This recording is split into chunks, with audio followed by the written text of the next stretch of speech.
I'm Lauren Fitch, the editor of Fusion, the Pioneers Women's magazine, and the other ladies with me today are our past Fusion editors.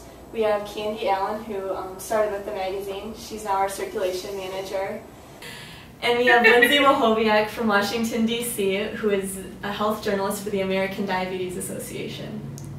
We have Whitney Gronski-Buffa, who is our crime reporter, and she was the editor before I started this year. Today we are going to be reflecting on Fusion over the years as we're getting ready to do our last issue ever, which will come out in October. Fusion came out 3 or 4 times a year for 4 years, which is a good run for a special section like that. So we just wanted to talk about how the vision for Fusion has changed and share some of our stories from what it takes to put out a magazine like this. So, starting with Candy, from the beginning, can you tell us a little bit about how the concept for Fusion got started and what your vision for it was? It was sort of a collaboration between Dave Clark, the editor of The Pioneer, myself, and Lindsey. We sort of had some stories that we wanted to do that didn't really fit in the paper. We really wanted Lindsey to, for example, do somebody's apartment makeover on the cheap or something like that. That's the one thing I remember that we didn't get to do. And it just kind of came out of that. We're like, what if we had a place to put this stuff? And it went from there. Okay. All right, Lindsey, so what was your vision for Fusion? What were some of the changes that you made? Oh gosh, I don't know. I didn't change a ton from when Candy was editor because she did a great job. I think I just really wanted to carry on the idea of telling women's stories in Mecosta and Osceola counties. For me, that was super, super important to be able to reach out and have women feel like they had a place within the Pioneer that was really all their own. And I was at the helm from winter, like the beginning of 2009 until spring 2010. So in that time, I think we changed the design a little bit. We kind of tightened up the logo, changed a few things, but a lot of the same features were around. And I think we covered a really broad range of topics in that time. All right, Whitney, in what direction did you try to take Fusion in? Like Lindsey, I didn't really change much. I didn't have any like big sweeping changes that I did, and we didn't even have anything really that we changed about the layout. But my focus also was just to tell women's stories, because we don't, in the paper, we don't really get to peg things as like, this is a story about women. And that's always stuff that's important to tell, just to give that voice, like kind of like she said. So I don't know. It was just mostly like, I came up with stories based on like what I wanted to know about and what I thought other people would be interested in, and that was kind of how we did it. Yeah, and I would agree with what you guys said, that there's a lot of stories worth telling about the women in Mecosta and Osceola County, and it's nice to have a special place for that. The tagline for Fusion is bringing together women of all ages, so I tried to focus on that and have something for everyone, which is difficult to do in just one issue, but I tried to reach a wide range of interests. So where did you guys get inspiration for the content? How did you come up with story ideas? In the beginning, I disagree if you want to, Lindsey, but I think we just kind of fed off each other. We just kind of our desks were right next to each other, and we just kind of go back and forth constantly with, hey, this is a good idea. Oh, okay, that's Lindsey telling me that, okay. And then we'd work on it some more and it would get better. That's just kind of where they came from in the beginning. Yeah, no, I agree with Candy. A lot of it was feeding back and forth with, her pitching ideas toward me, me pitching ideas toward her improving those because she knows everyone in Mecosta County. So she would be like, oh, that's a great idea, and you should talk to these 7 people. And I think that kind of continued after you went over to the circulation side, Candy, because I would show up in your doorway a lot going, hey, I kind of want to do something sort of along these lines. I know I read a lot of women's magazines, women's websites. When I was editor, I know I looked at Bust magazine, was one of my favorites because it had crafts, it had cooking, it had a lot of like shorter and longer features that were kind of feminist-based, but really just, for all women. And I also looked at alt weeklies in Michigan and other women's magazines. I know Grand Traverse Women I basically, I tried to rip off a lot of their ideas because I thought they did a nice job, but we could do it better. So. Yeah, I looked at a lot of other women's magazines too to see just what I liked and didn't like and try to put a local spin on those things. I don't know if this is different from maybe what, well, I know for you it would be different, but I don't know about Candy and Lindsey. When I started here, I was the only woman on staff. I had a whole team of guys, and not just like men that are, you know, men, but like these were like boys. They were like college-age type boys. And so like my whole goal was just to get them to write about stuff that would be interesting, whether they were women or not, stuff that they'd want to read about, whether they were women or not. Because I do also read a lot of like women's publications and websites and whatever you want to say, but I find it more interesting to like bring these stories and say like, hey, this is like a really cool thing that's happening, and it also happens to be that this woman is like leading the charge on it or something. So I don't know if that was like a challenge or like something that came out of a challenge in the way that we brought those issues out, but we had to make it so it was fun for the guys to write about stuff too. Okay, then I thought that we could talk about our best issues or features or stories, what you're proudest of from your time leading Fusion. Whitney, do you want to start this one? Yeah, I will show you. This was my favorite issue right here. Yeah, this was the issue with your mom. And they are a local like rock band. They do a lot of covers and they do some originals. And like I said, getting the guys involved, this was something that John heard about. John Epley, he writes about like city government, county government, all kinds of other stuff in between. And he saw them somewhere and he was like, we should do a story about this. And I was like, do not tell Dave because I want it for Fusion. It's going to be our cover. So we set up like a photo shoot with Matt Yeoman, who did awesome pictures. And that was just, I really loved how that one came out because it was really like something cool that was about women in town, and like rock bands appeal to just about anybody, you know, like as long as they're doing a good job, you know, you'd be interested in listening to them play. And they've said that that did really good things for them. They used like the art that we took all the time, and I was just really happy with how that one came out. My favorite issue from when I was editor is probably that one. This one? Yep. Our very first one, because we actually made it happen, and for a while there it kind of looked overwhelming. I had a feature on Patsy Eisler in this one. I really enjoyed doing that story. And we made it happen. We actually made this thing out of nothing, and it was really kind of cool. And my favorite story ever in Fusion belongs to Lindsey. This one here, where she interviewed the governor as she was leaving office. I really, really enjoyed reading that. Oh, Candy, thank you. That was actually going to be my favorite story from when I was editor. Because I was super stoked to do the story, and I think only Tim Skubic had a one-on-one with her so far at that point. So I was really excited, and she said a lot of, I think, really good, interesting things that no matter what side of the aisle you were on, you could relate to, which I think readers appreciated. I think my favorite story that was not from my era was actually Whitney's. And it was about the female law enforcement in Wecosta. Oh yeah, I liked that. I liked that story too. Thanks for saying that, because I had a lot of fun writing that, and that was a really fun like photo shoot to organize. That was another one that Matt Yeoman took for us, and it was just fun to get all those ladies in the room together, because they're all really cool people individually, but then to get them to talk about what they do and what they love was really cool.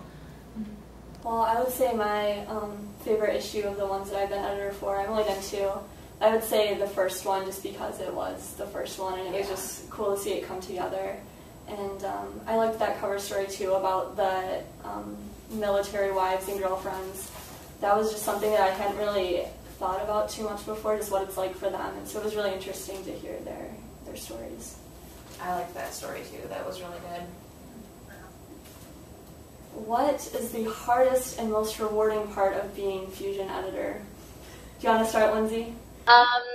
Hardest thing about being Fusion editor, other than deadlines? I'd say deadlines, honestly, and trying to rally up, because when I was editor, and I think when Candy was editor too, we had a couple of people who sort of freelanced some stuff for us, and I know Michelle Graves, who was awesome, wrote a couple of stories while she was on our night editing desk every night. So I know that was tough to try to keep a balance while still putting out stuff every day in the paper. So I think that was probably my biggest issue. Yeah, I would agree with all of that, just meeting deadline and trying to get everybody focused on this when they're doing it in addition to their regular work. It just takes a lot of work from everybody involved. It also seems like every time Fusion comes out, like all the news around town breaks. I don't know if it's like a bad Fusion omen, but like every time we would be like 2 weeks away from deadline, and like I know everybody's stuff is like half finished and whatever, something terrible would happen, and like at least like 3 things would break on my beat, and then something big would happen in the county, and something big would happen in the city, and everybody was like all over the place. It just seems like it happened every time. I don't know why. That was so tough. I always dreaded like the last 2 or 3 weeks because I knew something big was going to happen. Cool stories around town, but stuff that's like, oh my god, I have to do this and the Fusion stuff too. That first issue was the biggest challenge for me because I got the dummy and it's just all this blank stuff, and I have this list of stuff. But how do I turn this list into something else? There was no template. There wasn't really any kind of, you know, this goes in the front or the back, or we knew what the cover story was going to be, but we didn't really have any kind of idea where things were going to go and how it was going to look. I think Dave and I sat in this room for, gosh, over an hour, maybe 2 hours, just going, okay, this is kind of how this works, this is how you decide. So I'm getting a coaching and I'm trying to put it together, and I'm like, okay, what happens when it doesn't work because I don't have enough inches anymore? Yeah. After that, it kind of went down. Yeah, it got easier. Yeah. Yeah, making it feel like a magazine when it's still, you know, a newspaper in tabloid size is kind of tough too, I think. Yeah, that's really tough. That's more of a, we kind of relied a lot on our designers. Yeah, definitely. And what would you say is the most rewarding part of the job that makes it worth all that deadline pressure and everything? It's really rewarding when somebody says that they read it.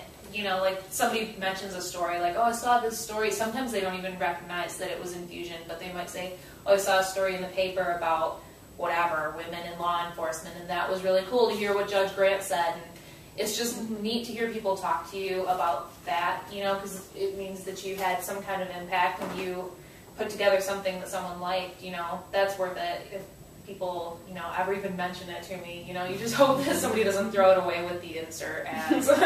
Yeah. And this part came well after I wasn't involved as editor anymore and when I had really stepped back. But when customers call up and go, the Fusion must have fallen out of my paper, I didn't get it today. You've got to send me a Fusion, you've got to get me one, I need to have that. That's good to So, know. yeah. I would get really excited for the day that Fusion comes out, just to see it actually finished and get to hand it out to people. That's fun. Anything else, Lindsay? Yeah, I would say when women I really respected came up to me and complimented it, that was like the biggest rush. You know, when somebody like Judge Grant or Patsy Eisler or Carlene Rose or any of the women at Wise, anytime somebody came up to me and they said, we read this and we really liked it, or, you know, I read this and I thought about this other thing, that to me was probably the most rewarding part, because it meant that, you know, we were visible, we were respected, and we were super well received. And you can't really ask for anything more than that, right? Yeah. Any closing comments from anybody on what Fusion means to you? I don't know, it's been a really fun project to work on. I always had fun with it despite the stress of putting it together, because the stress is obviously like a huge factor, but you know, with it being the last issue, I'm going to be kind of like sad to see that go, and anytime one of those kind of stories comes up into my mind, I don't know where we're going to put it. Hopefully something will come out, you know, to replace it. I don't know what we're going to do, but it's been really fun to be a part of, and I'm glad that we could do something so cool at such in a smaller community too. Like, I think Lindsey mentioned like Grand Traverse and like Grand Rapids have women's niche kind of publication things, and it tends to be like a bigger city thing, but we're just like a small town, and we still manage to pack like 24 pages worth of women's stories into this product, and that feels really good. So yeah, I think it is a big privilege for us to have the chance to do this, to tell these women's stories and to put out a section like this. It definitely has been a lot of fun. Yeah, I agree. It was so much fun. It was such incredible fun. I don't know, to me, Fusion is always going to be the meetings with Lindsey and Michelle and the other girls we had working on it at the time. The other ladies we had working on it at the time. It just sort of encapsulates that time period in my life to me. So I'll be really sad to see the last one come off the press. yeah. I just remember when I don't think I had even been at the Pioneer more than a couple of months, and you, Candy, and Dave had kind of pulled me aside, and you were like, women's publication. I was like, immediately, yes, I want in. How do we make this happen? And I was editor of Fusion, I think, for 6 issues, which is a lot when you think about, I was only there a short time. And you guys have just, honestly, it's gotten better and better. It's my favorite thing, one of my favorite things that I did at the Pioneer, and it was just so nice to see you guys carry it on in such a way that, I could show it to people online finally, and, show people where I am now and go, hey, this is this thing that I did, and look how cool this photo shoot is, look how great this story is. And people, no matter where I go, they're like, oh, that's actually super awesome. So, I know you guys are going to do a great job telling women's stories with or without Fusion, but to see it go is just like really sad for me.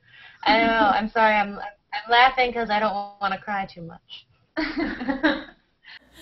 We definitely need to thank Laura Pearson for making our website possible and for promoting Fusion that way, and Michelle Graves for doing all of the design work. She puts in a lot of time on that and writing for it. And then our other reporters, the guys who help out too, and just the whole Pioneer staff for being supportive of this. Definitely, it has been a fun project. Shout outs to John and Kyle and Nico in the past. Thanks for writing women's stories even though you're men. I always appreciated it anyways. As we wrap up this last issue of Fusion, we especially want to thank you, our readers. Your feedback and support over the past 4 years has given us the motivation to keep this magazine going. And so we just wanted to say thanks again, and it's been fun.